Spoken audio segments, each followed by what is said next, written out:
वल्गतः शत्रुम् अभीतः कृष्णस्य वदनाम्बुजम् वीक्षतां श्रमवार्युक्तम् कोशम् इवाम्बुजम् वल्गतः शत्रुम् अभीतः कृष्णस्य वदनाम्बुजम् वीक्षतां श्रमवार्युक्तम् कोशम् इवाम्बुजम्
Weeping Shatrum of his enemy. Hitaha in all sides. Krishnasya of Krishna. Vadan the face. Ambujam lotus like. Vikshatam you should see. Shrama of fatigue. Vari with the moisture. Uttam covered. Padma of a lotus flower. Kosham the whirl. Eva like. Ambubhi with droplets of water. Translation that follows the Prabhupada. Just see the lotus feet of Krishna, lotus face of Krishna as he darts around his foe. That face covered with drops of perspiration, brought on by the strenuous fight, resembles a lotus covered with dew.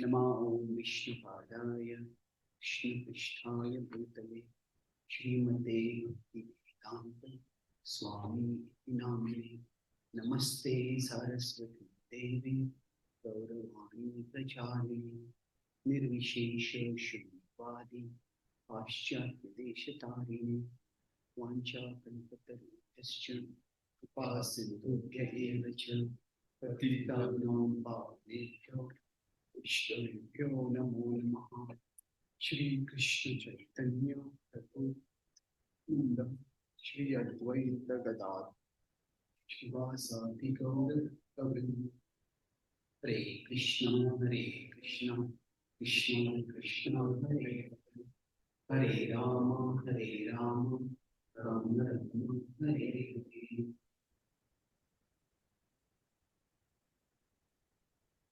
Hare Krishna Hare Krishna.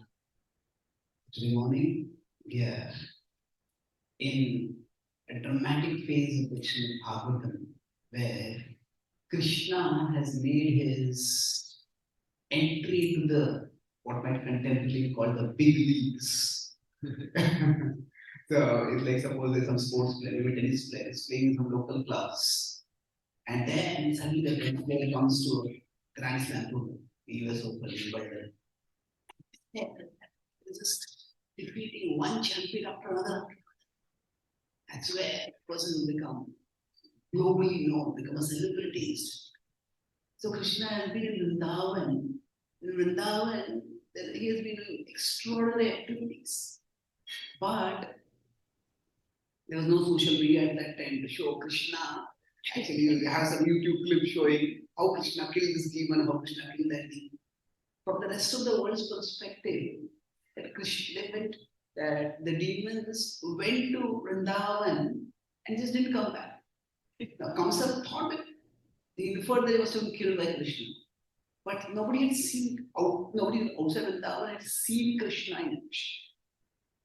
And when he came in to Mathura, because of those rumors, in this case the rumors were true, but the rumors swirling around Krishna, he was already some kind of a celebrity.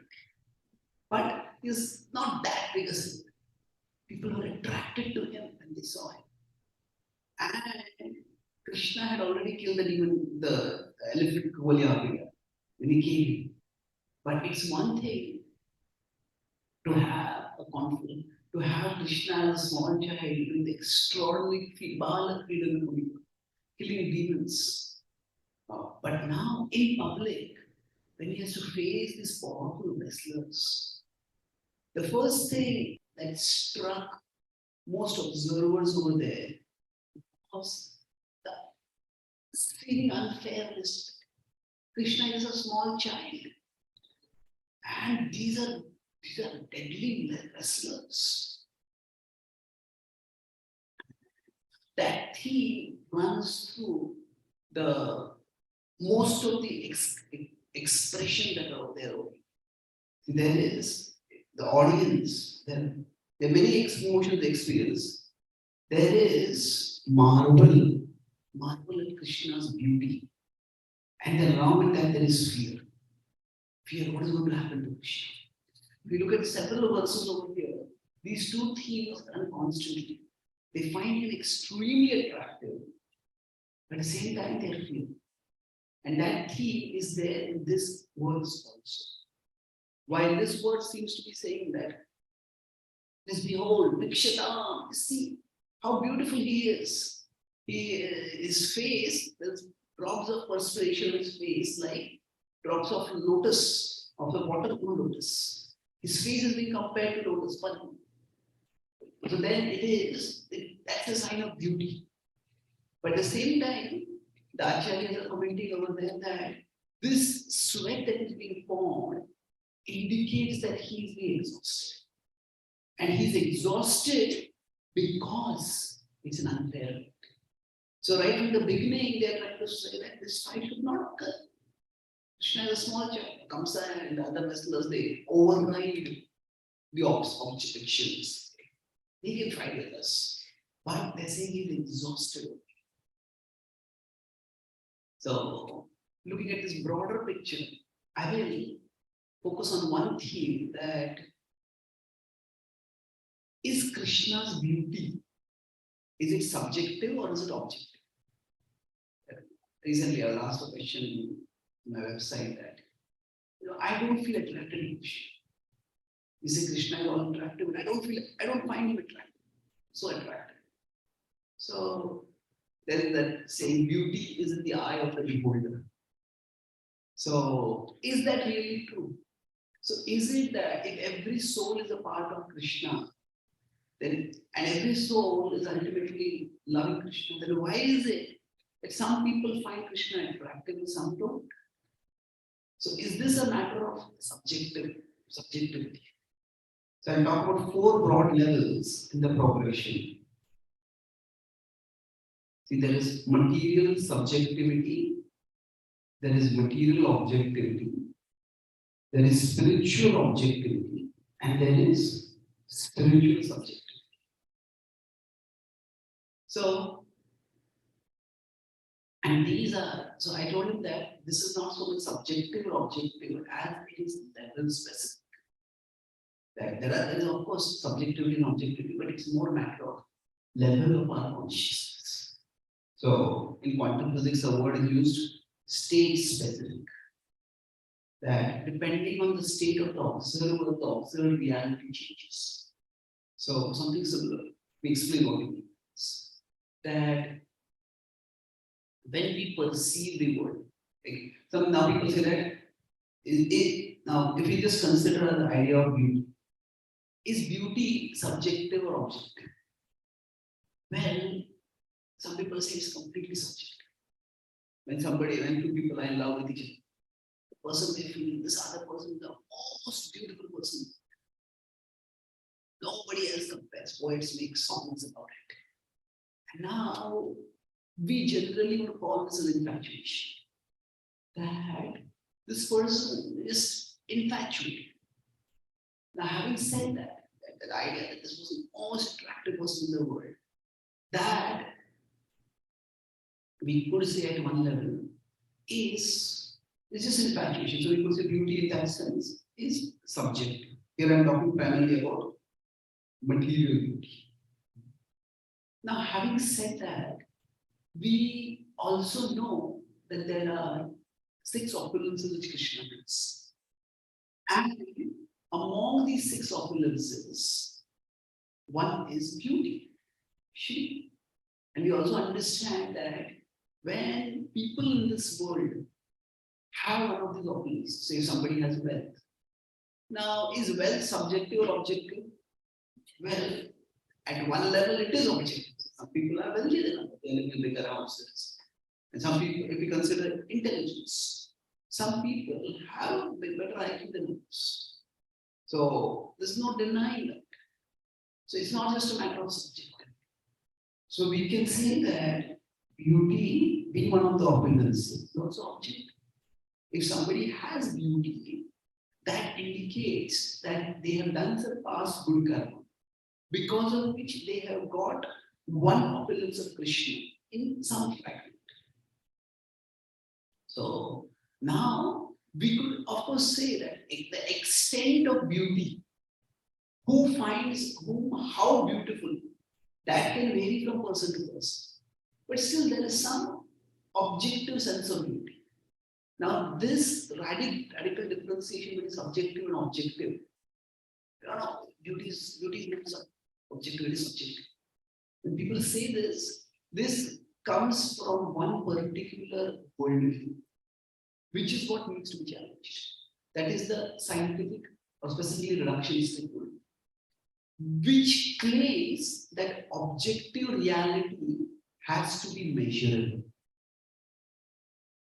That for something to be objective, it has to be mathematically calculated.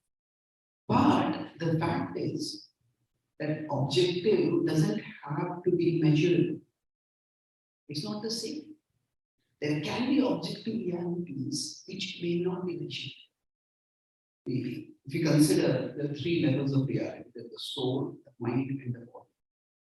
Now, according to the Gita's philosophy, all 3 are objective levels of reality. The soul exists objective, the mind exists objective, the body exists objective. But among these, it is only at the physical level that measurement is possible, mathematical measurement. Even materially speaking, if you ask somebody, most people, does your mother love you? How do you measure it? There's no parameter to measure it. But that does not mean it's not real. It's there. Nowadays, people are so insecure about relationship, when they enter into a relationship, they would really like to know the other person care for me. So if a boy proposes to a girl, he's married, I love you very much. Girl says, there is a love maker, let me put it on your heart. Let's see how much you love. Then I listen. Love is the reality that we all have experienced to some extent, and we all want to experience it. But it again can't be measured object. So there is rigid division between objective and subjective. If it is based on the idea of things that are measurable to the object, then it relegates the entire non-material domain. And even much of the material domain, because we could say taste or fragrance. We don't have a fragranceometer. You can say, oh, this perfume is too strong. This perfume, I can't even smell it. But we can't objectively measure it, but it's real. So the understanding is that reality is both subjective plus objective. That there is an objective standard of beauty. But beyond that, specifically what a person finds beautiful, there is subjectivity. And in terms of the journey out of Maya, we can consider, talk about these 4 levels, that in terms of journey out of Maya, to move from material subjective to material objectivity is one step higher. If somebody is infatuated, this is the most beautiful person. Well, maybe not. That means that if generally in the material domain, subjective perception is equated with being non-factual. And non-factual, or at least not completely factual. And that's why when we say, what is the issue of objectivity? We think that objectivity has greater level of clarity. And there is truth to it. So if in terms of level of consciousness, we could say to some level that the objective perception is better than subjective. This is not always or entirely true, because if some beautiful art has been made, now some people who have no artistic sense, they also believe about it. Now, is that a higher level of perception? No, that could be very well a stunted level of perception. You just don't have the ability to perceive. But here we're talking about, I'm not talking about that specific artistic sensibility. I'm talking here in terms of a perception that is not colored or distorted by one's emotions. There is one is the artistic faculty by which you can perceive. This is beautiful art. This is mediocre art. That's a faculty. Whereas the other is just emotional infatuation. So as objective is higher than subjective in the sense that objective is higher than subjective because it's not colored by emotions, colored or distorted by emotions. Now, and this is the whole path of impersonalism. In impersonalism, we try to move beyond the objective, we move from subjective towards the objective. And then their idea is that there is, in the spiritual domain, no objective reality at all. The only objective reality is that there is no objective reality. Because for there to be an objective reality, see, this is the subject, and this is the object, and then this is the stream of consciousness. The stream of consciousness by which the object is perceived. So the subjective reality is saying, how is this person perceiving the object? That is subjective reality. The objective reality is, how is the object actually independent of perception? Now in philosophy, there's a big question whether we can ever know how the object is independent of perception. Because ultimately it's perception. But what the idea overall is that if multiple senses, now right now I'm sitting here, how do I know this chair, this table, this actually exists or not? Now I might just be hallucinating. But generally what we do is, if there is concordance between multiple senses, if my eyes show me, my hand touches it, then okay, if multiple senses are showing me the same thing, then we say, yeah, this is probably him. So like that, if multiple observers say something similar, then we say that that's objective to some extent. So the impersonal idea is that because emotions color or distort perception, and that's called Maya, that which is not.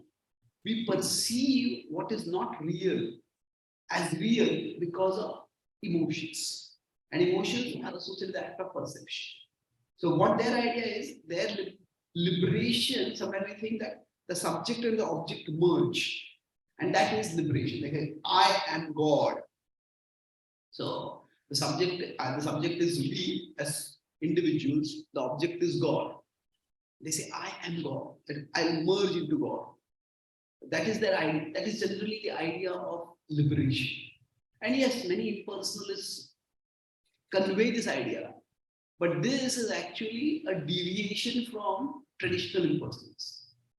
Because conventional impersonalism, as taught by Shankaracharya, is not that we become God. For example, this is Brahman. This is according to the ultimate reality. And then this is Ishwar. And this is Jiva. So the idea is that we often think of impersonalism means Jiva and Ishwar will both become. When they merge, that's liberation. And the impersonalist idea is something else actually. That their idea is that Jiva is an illusion, Ishwar is also an illusion. And the Brahman is the only reality.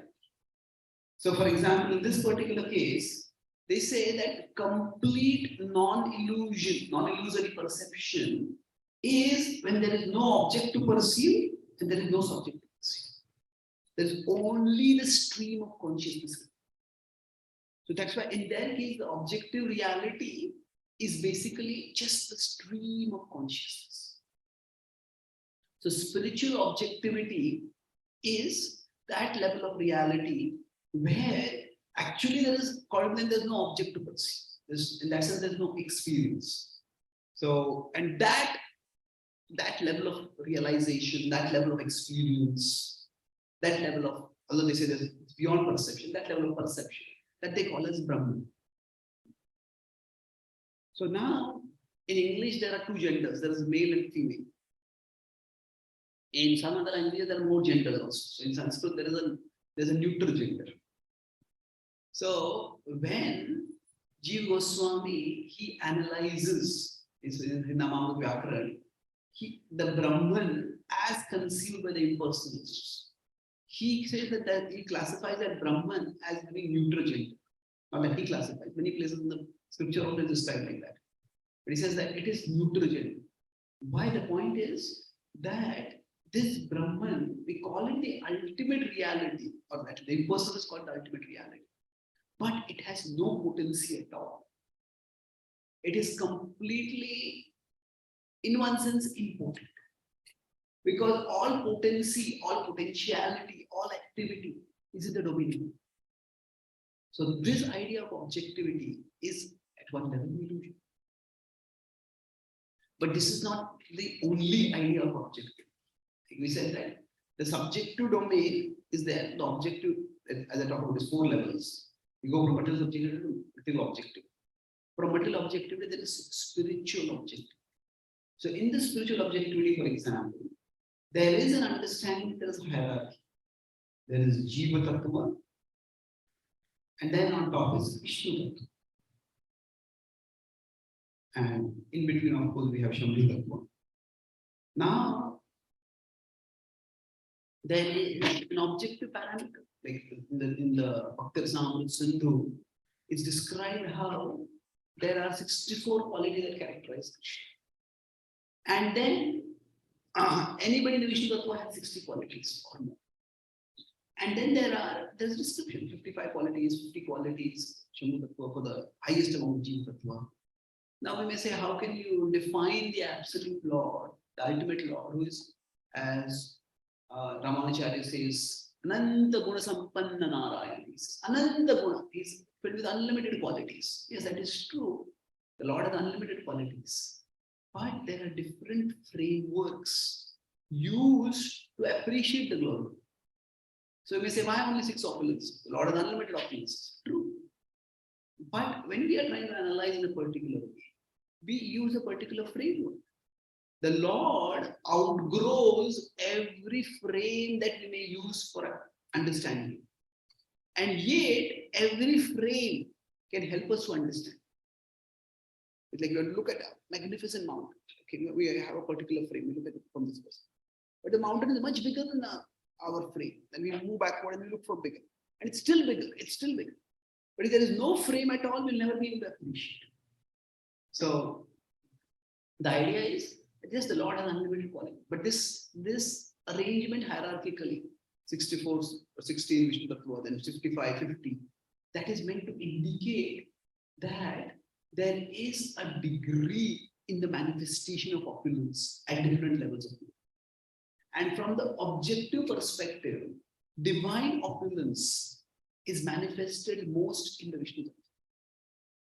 And perceiving this is a step upward. From material objectivity means we are able to perceive material reality as it is, as far as we can perceive.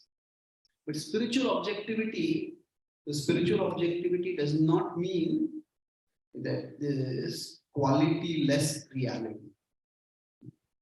We perceive this. This is not spiritual objectivity. It is reality with unlimited qualities. Although we will perceive that to different degrees with unlimited qualities. So this is spiritual objectivity. Now it's interesting, in the growth out of Maya, the material objectivity is above material subjectivity. But in the spiritual domain, there is a state of spiritual subjectivity. And that is considered to be higher than the spiritual objectivity. And this is where Yoga Maya comes in. Now, at one level, the word Yoga Maya itself is what in English called as an oxymoron. Oxymoron is two opposite words which are brought together. Now, that was a brilliantly stupid idea. What do you mean? Is it brilliant or is it stupid? There are some arguments that are so foolish that only an intellectual can believe it. So what it means is that if two opposite ideas are brought together to convey some point, that's an oxymoron. So normally yoga conveys the idea of connection, and this connection is based on coming out of illusion. We become connected with reality. But Maya, it conveys disconnection. So it means going into illusion. So normally Maya is the illusion that disconnects us with reality. And yoga is the state where we connect with reality. So what is Yoga Maya? Yoga Maya is the illusion that connects us more with reality. That is Maya, the Maya that enables us to do yoga. So illusion, it is an illusion, but the illusion increases connection. Connection with ultimate reality. In our case, it is Krishna. But ultimate reality can be any Vishnu Tattva also. So at one level, Krishna is God. He is the supreme personality of God. He is the ultimate reality. That is spiritual objective. But when Mother Yashoda sees Krishna, she does not see him as God. She sees him as a helpless little child whom, if she does not feed, he will starve and die. And that vision is considered an opulence because that deepens her absorption of Krishna, that increases her remembrance of Krishna, that intensifies her eagerness to serve Krishna. So Yoga Maya. So that means the illusion that increases the connection, that increases the absorption. And if we consider when Srila Prabhupada was about to start his outreach mission, there was that prophecy, Putvite Achera Nagaradikram, Sarvat Vachari Vimura. And everywhere, in every town and village, in the name of Krishna we chant. Mahaprabhu had made this. Now, before Srila Prabhupada, started his outreach. Several of his other Gaudiya Vaishnavas, they had two broad attitudes towards this. One was that actually in those times, geography was not so well known. So Prithvi referred only to the earth, India. And this is the Aryavarta. This is the place where civilized culture people. And that prophecy has already been fulfilled by Bhaktisiddhanta Thakur, because all over India, which is already here. And the other is, okay, now none of them said, oh, it's false. It's false. No, they would never say that. But one was to say that it just when different things happen. And the other is, yeah, it is his prophecy, he will fulfill it by his plan. But Prabhupada said that fulfilling the Lord's prophecy is the devotee's responsibility. That the devotee feels, my Lord has given this word, I have to fulfill it. In India, there is a Tirupati Balaji temple. It's considered it's by far the wealthiest temple in India. It is considered to be one of the wealthiest temples in the world. And if you go back to the history of the story, it is the Lord is indebted to Kuvera because he has taken money, and now the devotees may or may not consciously be aware of this, but the idea is that we are obligated to fulfill, to make up for the debt of the Lord. And that's why devotees give lavish generosity. So the idea that God is supreme and God will do everything, that is a level of objectivity. But that level of objectivity is not conducive to service. And that's why in the hierarchy that is described in the Chaitanya Charan, the difference between Shantaras and Dasyaras is that there is the desire. Shantaras also is very elevated. That there's complete detachment from matter and complete attachment to the Lord. But there, the Lord is so great. What can I do for him? But in Dasyaras, the Lord is great, that awareness is there. But the Lord has desires. And I want to assist in fulfilling those desires. So that is what, that understanding is what connects us with Krishna. So here, the themes are to go back to the starting question, is Krishna's beauty subjective or objective? Well, it is both. There is objectively Krishna has its opulence, Krishna manifests beauty in the highest level. But to the extent we have the desire to love Krishna, to the extent we have the desire to serve Krishna, to that extent Krishna's beauty will be revealed. So what takes one normally so I'll conclude with this point, that we normally, in the normal epistemological understanding, that how do you come out of illusion is by intelligence. You be intelligent, don't be carried away by your emotions. So go from material subjectivity to material objectivity. Then, like that, appear to spiritual objectivity. So the normal we consider tool is use your intelligence to go. But in bhakti, while intelligence is important, for perceiving the ultimate reality, what is much more important is desire, affection, love. Krishna says, Tadami buddhi yogam tam yena mamapayam. Say that I will give the intelligence by which you come to me. And who will get that intelligence? Tesham yuktanam ajatam priti purvakam. So it is desire or emotion specifically affection. That is what will take us closer to Krishna. So for us to perceive Krishna's reality, his beauty, that the more we have the desire to serve Krishna, Sevo mukhehi jivvado swayam eva spuratyadha. That when we have the service attitude, then Krishna's beauty is revealed to us spontaneously. So yes, on the path of bhakti, we try to use our intelligence to analyze how materially attractive things are temporary, how the spiritual is eternal. And that's important, that analysis.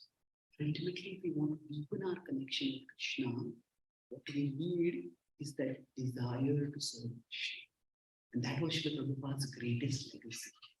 And the Gaudiya Math splintered. Prabhupada did not get anything from the Gaudiya Math. He did not get a single temple. He did not get a single follower. He did not get any single rupee from the government. But Prabhupada said that I have inherited my spiritual master's legacy. So what was the legacy? The legacy was the desire to glorify Krishna. And from that desire to glorify Krishna, hundreds of temples manifested, dozens of books manifested, thousands of devotees manifested. That is what takes us upward. It's deeper absorption in Krishna and deeper empowerment to share the attractiveness of Krishna with everyone. To summarize, I discussed broadly 4 different points in today's session.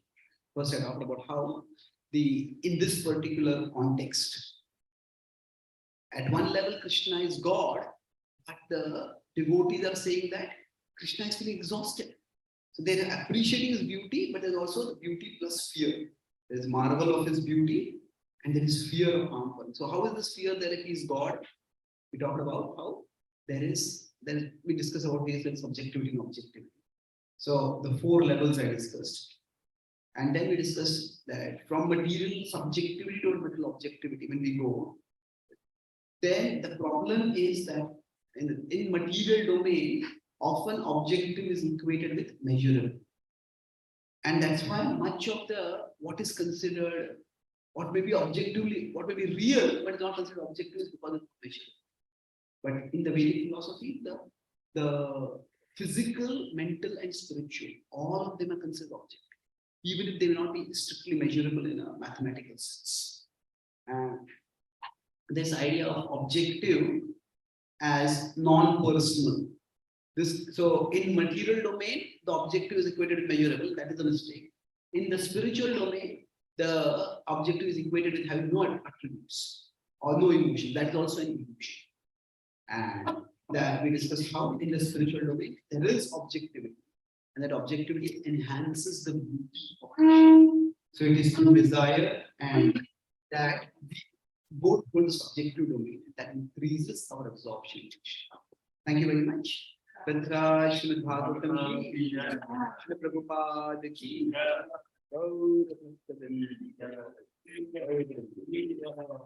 Hare Krishna,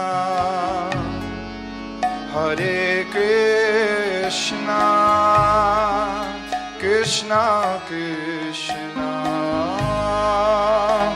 Hare Hare.